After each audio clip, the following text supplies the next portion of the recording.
Okay, so I was talking about, oh, this is 101, week 5, part 6. So I was talking about dictionary definitions, but the point was is that one of the things you're doing in this class is you're writing papers trying to persuade people to agree with you, just like Lysias and Socrates gave speeches saying, believe me when I tell you you should marry someone who's not in love with you, and now Socrates is saying a speech for the opposite of that, about why love is good. They're trying to persuade you to agree with them. It's the same thing you do in your papers. And the dictionary is a tool that tells you how words have been used in the past. But if you would like to provide a new definition of a word, you're welcome to do that. The thing is, though, you got to have reasons and examples to support your new definition. So if you would like to define love in a new way, you could do that in a paper. But you have to provide evidence and reasons and examples. And most people, of course, will probably not accept your new crazy definition. Um, but that's part of what you're doing in your papers, and that may be something you do. Socrates here is trying to define the soul in a particular way.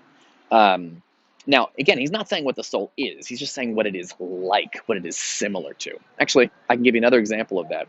You guys ever see the picture of Death, where he's like a skeleton and he's got like a cloak on and he's got a scythe with a blade like this? Does Death really look like that? Well, no one's ever seen Death. Death isn't a thing that looks like anything. It's just like if he did look like something, that's what he might look like. Same thing Socrates is doing here. Just like you may give a child a story to help them think about a big, complicated subject, or you may tell somebody that Death looks like this creature. He's a skeleton and he's got a hood and he's got a scythe thing. By the way, that scythe that he has is not a weapon. It's a farmer's tool. It's used for cutting. It's a lawnmower. The blade is curved on the inside, so you use it to cut grass like this, and it cuts the grass. In the movies, sometimes you'll see Death, and he'll have that stick with the curved blade on the end, and he chops people's heads off. But it's a terrible weapon because the sharp parts on the inside. So I was going to kill you with it. I'd have to get the blade behind your neck and pull forward, which means where the blade's here, and it's going to bring me, like if you don't cut my spine off, it's going to pull me towards you. That's not a good way of killing people because it's not a weapon. It's for farmers. Why? Because when the plants reach a certain age, the farmer comes to cut them down and harvest them. Death is like a farmer, because when your soul reaches a certain point, death comes to harvest your soul and take it to the afterlife, just like the farmer harvests the wheat or whatever and takes it to the place they make bread or whatever. So it's, again, I tell you this because it sort of, I don't want you to think that what Socrates is doing here is just crazy mythology shit they thought back then. We still do this. We do this all the time with lots of things. We use metaphors and stories to explain the world that we live in. Okay, let's take a look now at what Socrates is saying in here. So he says the soul is like horses, and there's a good horse and a bad horse. Oh, I was talking about psychology last time. Sigmund Freud, who sort of invented psychology, or what early psychological thinker, about 120 years ago, Freud said that the soul had parts and sections. Well, one of the things Freud said the soul had was a superego, and I mentioned this today.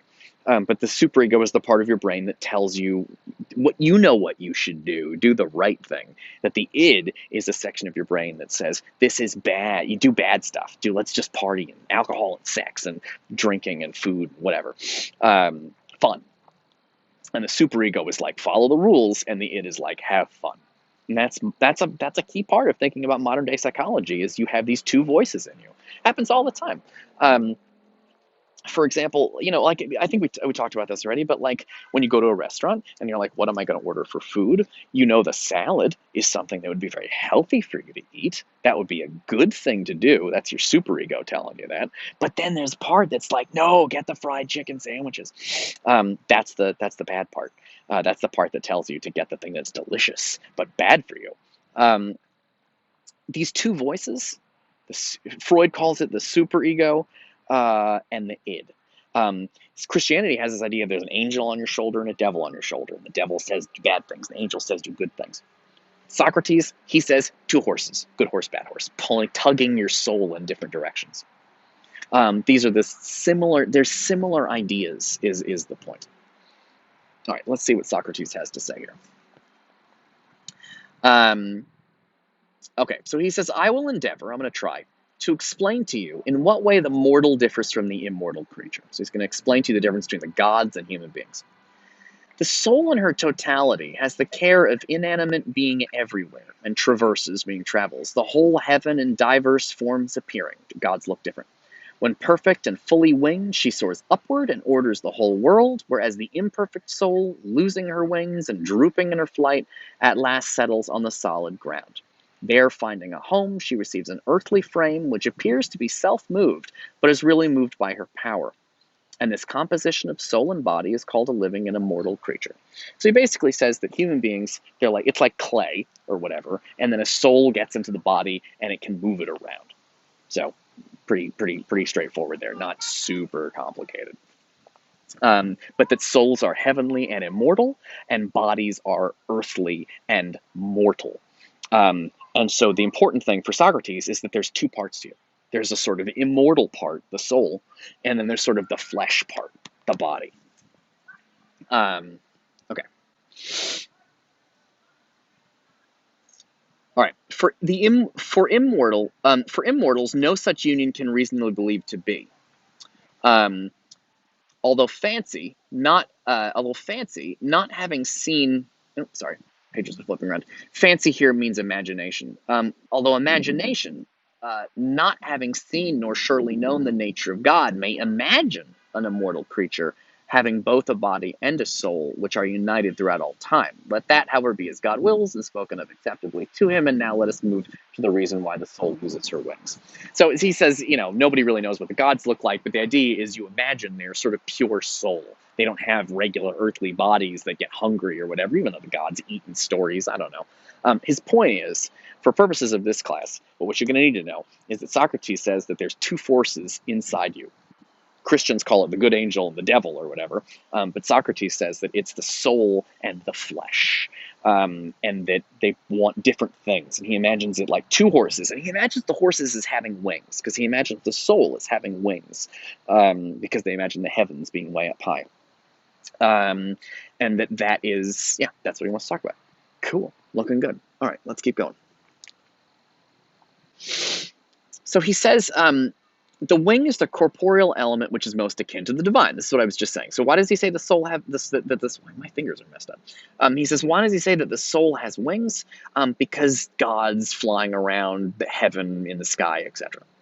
And which by nature tends to soar aloft and carry that which gravitates downward towards the upper regions, which is the habitation of the gods. So he says the soul has wings because the gods live up high and the soul wants to get there. The divine is beauty, wisdom, goodness, and the like. By these, the wing of the soul is nourished and grows apace. But when it is fed upon by evil and foulness and the opposite of good, it wastes and falls away. So this is the beginning of Socrates' definition of thinking about love. He says that souls have wings, and that the soul wants to kind of return to heaven with the gods, but it's trapped, it's fallen, and it's trapped into a body down here. And he says that when the soul gets to see beauty and wisdom and goodness, the wings grow, because it can get closer to heaven. But when the soul sees evil and dirtiness and bad things, the wings get weaker and shrink, and so the soul gets stuck down here. You can imagine like a struggle. For Socrates, the soul is in the body, and the body wants to keep the soul down here, but the soul wants to fly up. And for Socrates, he says that if you can experience goodness, and wisdom and beauty, that causes your soul to grow and fly upward. But if you have foulness and badness and unethical behavior, then it gets dragged down below and is stuck here. This is his theory of the soul, but remember, soul means mind. It's his theory about the mind, that what you look at and pay attention to affects your mind, and if you sort of give your mind good things, it grows in a good way, and if you give your mind bad things, it gets worse and worse. And he has a whole souls and the wings get bigger or smaller, but that's the basic idea, is look upon good things and you'll be good, and look upon bad things, feed it with bad things, and it's bad. All right, pick it up in the next video.